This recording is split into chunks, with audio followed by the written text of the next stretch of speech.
So I think in a lot of ways, America is this country of extremes, whereas I think Korea is much more about in the middle. So one of my favorite people of all time, his name is Elon Musk.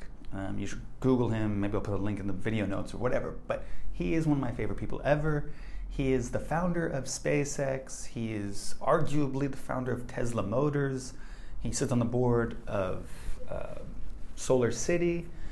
He's a CEO of SpaceX and Tesla, but he sits on the board of Solar City, and he's had a hand in that company. It's really absolutely revolutionized the way humans do space travel. He's really changed the way the world is looking at electric cars. And even Solar City is doing really great stuff with solar panels and solar electricity. And so you can look at all that stuff. But he's one of my favorite people ever. And he's undoubtedly a super, super smart dude. It's hard to compare super geniuses with each other because there's like different fields. Like, you know, there's a super genius physicist, super genius, I don't know, philosopher, mathematician, or whatever. There's those like real academic super geniuses. And I don't know if Elon Musk quite fits there. But he's kind of, he does know a lot about physics and engineering, which is amazing.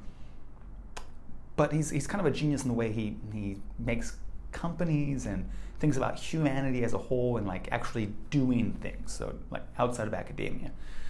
So that guy, Elon Musk, is actually born in South Africa. He's a South African person. But he always had the dream of going to America to start his companies, to start his businesses. So this super genius basically was stolen by America. We absorbed him, and it was really difficult for him to get into America. Of course, he had to take this non-direct path I won't go into, but because America still has this, je ne sais quoi, we were able to steal him, and we got this super genius. And he's not the only super genius we steal that way.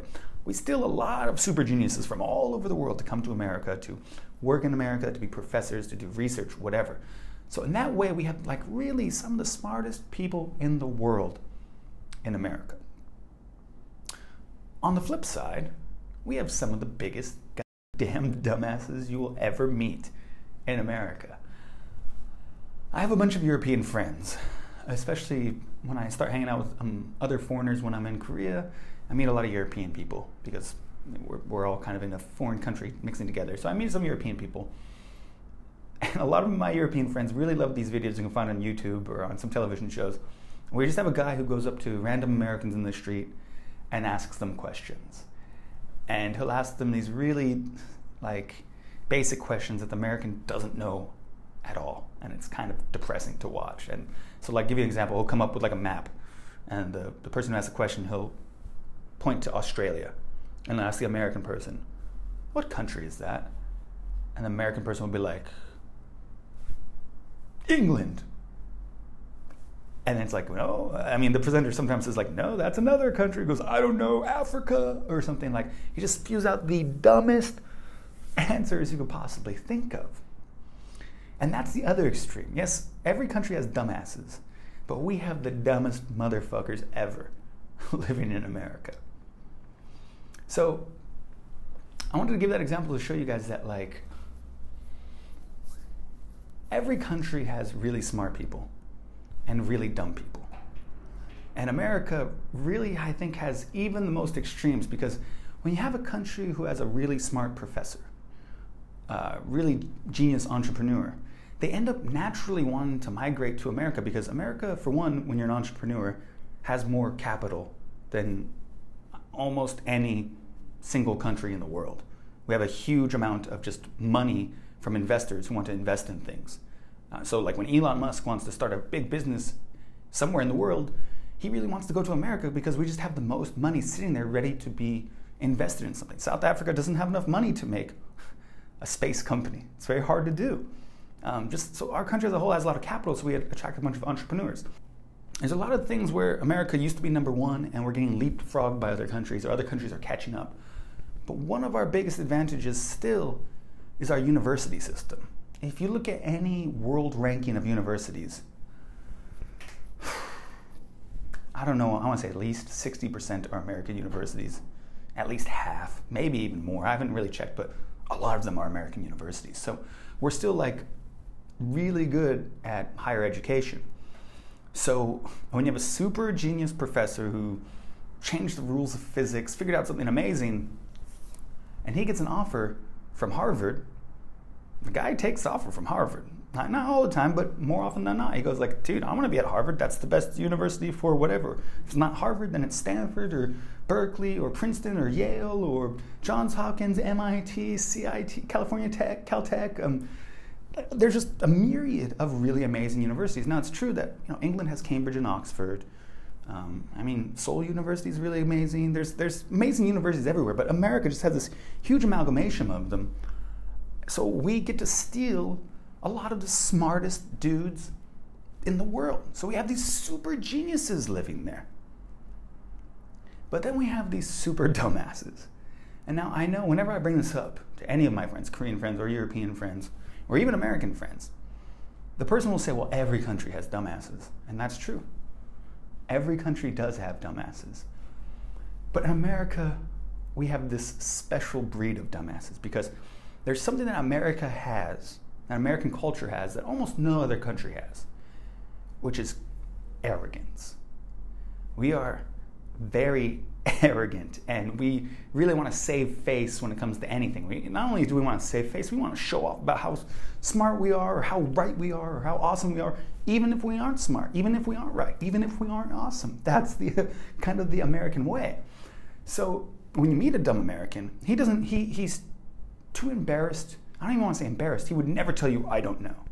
I don't want to say he would never tell you, but many dumbasses in America won't admit that they don't know. They'd rather give a false answer.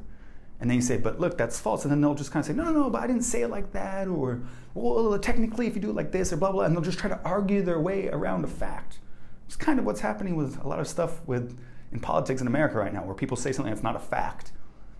And then they go, well, I'll just use some rhetoric to kind of get around it. It doesn't matter if I look dumb, as long as I've given some answer. This is really genuinely, I think, really American to just, and most other country people just wouldn't do that because it's embarrassing, but we don't have that embarrassment. We'd rather be, strong and arrogant about everything. So let me get to it.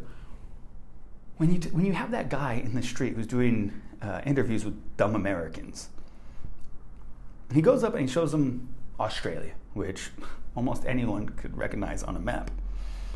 But when you do find that person who doesn't recognize it, if I went to Korea and I did the same thing, I showed them Australia, and the Korean person didn't know, that Korean person would be like, oh my God, I'm so sorry, I'm so dumb, I can't believe it. I don't know what that is, I'm so sorry. Even European people too, I think they would do that. They would just like, oh my God, I can't believe how dumb I am. They would just be so embarrassed. American person has got that arrogance. So they go, you know what? That island, England, I know England's an island. That's a big ass island, must be England. I wish I could give a better example, but our dumbasses also have arrogance inbred in them, which makes them just this further extreme of dumbass you can't even imagine. But then on top, so we have this group of really dumb people who are more dumb than many dumb people from other countries. But then we also have those geniuses. We also have Elon Musk. We also have professors from all over the world and these super geniuses. So America is this country of extremes, especially when it comes to intelligence. Compare that with Korea. Now, Korea certainly has geniuses and certainly has dumbasses. But a lot of Korean geniuses, America has stolen. Like, if a Korean person gets an offer to be a professor or do research at Stanford or Yale, even if they're already at a top university in Korea, they'll often take it. They might just take it so they can bring their kids and their kids can learn English in America natively. Like, I've seen that from personal experience. Now, so it's not that Korea doesn't have any super smart people. It's that a lot of them get stolen by not just America too. Like if a German university or a Western European university is possibly able to steal those geniuses as well. Now, what about when you're talking about Korean dumbasses? Now, it's really hard for me because I don't get to mix with, I don't know how to say this, people who don't know English. So generally, if someone doesn't know English, let me say it this way. Generally, if someone knows English very well in Korea, they're educated, they're highly educated, or they're rich enough to at least go to Hagwons or something. So they're generally not the biggest dumbasses in the country. So I don't mix with Korean dumb people as much as I have with American dumb people. But I also know this, Korea has, especially in their education system, a crazy competitiveness. So you have this thing where there's just almost everyone fighting to get into university. I always hear these crazy rates of university university graduates in Korea, because there's this crazy competition, which is everyone has to go to university. And usually there's a negative spin on that. People are like, oh man, that's really sad that everyone has to compete and go to university. But because of this, I think it makes the general population all at least a bare minimum of intelligence. Everyone knows how to do like arithmetic and even algebra, and maybe even has a general idea of like civics and government and stuff. And then I know what you guys are thinking. You're saying, no, I have friends that are dumbasses, or plus there's a bunch of dumbasses in Korea too. Yeah, but at least those dumbasses like had to compete with other Korean people, and thus they actually had to learn something. In America, the competition is much lower, and that arrogance makes our dumbasses even dumber. So my main point is, America is this country of extremes when it comes to intelligence. And Korea, I think, is much more a country of in the middle. So if you like my video, give it a thumbs up. If you hate my video, definitely give it a thumbs down. If you love me or you hate me, please hit the subscribe button.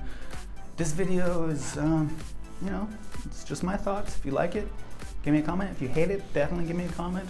Always leave comments. Remember, these videos come out every Friday at 7 p.m. So if it's after 7 p.m. on a Friday, there's a video that already came out. You should check it out. And of course, the most important thing of all, have a super awesome day.